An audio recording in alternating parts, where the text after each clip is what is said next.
आम्ही दवळेश्वर गावात. डवळेश्वरचे काय व्हायला गहू? 2160 रुपये. 2160. गहू दाखवा. हा बा, एकदम प्युअर गहू. त्याच्यात आमचा खर्च सुद्धा निघून नाही राहिला. बरोबर. आणि जे आता धोरणं आहेत राज्य सरकारचे, केंद्र सरकारचे, आता त्यांनी थकीत शेतकऱ्यांना कर्जमाफीचे आश्वासन दिलेले आहेत. बरोबर.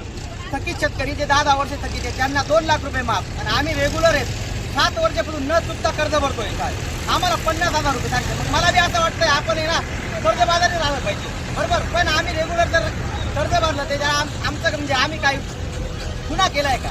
बरोबर. त्याच्यानंतर मक्काला 1500-1600 रुपये भाव आहे. त्याच्यात शेतकरीचे बी काही होत नाही. आणि जर हे खरोखर सरकारने हा विचार केलेला पाहिजे की व शेतकऱ्याला काही निघत नसताना सुद्धा हे भाव येत. त्याच्यात कांद्याला अनुदान हे ना माझ्या माहितीप्रमाणे 500 रुपये कांद्याला अनुदान दिलं गेलं पाहिजे. त्याच्यात 45,000 रुपये कांद्याला खर्च येतोय. कांदा जातोय आमचा 700 रुपये. शेतकरी 500-700 जात आहे. की निसर्गाचा कोप असा आहे मालेगाव तालुक्यात प्रत्येक गावात गारपीट झाली. गारा पडले. कांद्याचे नुकसान झालेले 100%. गहू सफेद झालेला आहे. गहू सफेद झाला. गहू सफेद झालेला त्याच्याने भाव एकदम कमी वाटतोय. तो डायरेक्ट 2100 रुपये गहू. 2800-2900 गहू जाणारा गहू आता 2100 जातोय. सर्व शेतकऱ्याचं कंबर भरून टाकलंय सरकारने.